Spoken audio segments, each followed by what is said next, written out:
আজকে আমরা রংপুরে এসেছি। আমার খুব কষ্ট লাগছে এই কথাটা বলতে। আমরা ভোরে আমাদের সমস্ত বাংলাদেশের কৃতি সন্তরা হোটেলে উঠেছে। আমাদেরকে সন্ধ্যায় হোটেল ম্যানেজমেন্ট জানালো পুলিশ প্রশাসন চায় না যে আমরা এখানে হোটেলে থাকি, আমাদের হোটেল ছেড়ে দিতে বলছে।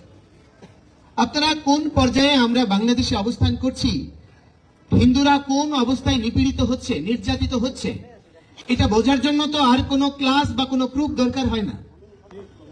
যেই সন্তরা আত্মোৎসর্গিত জীবন যাপন করছেন, এই যে রবিচন্দ্র মহারাজ, মেজর জিয়া যেই সেক্টরের দায়িত্বে ছিলেন সে সেক্টরের অধীনে উনি মুক্তিযুদ্ধ করেছেন।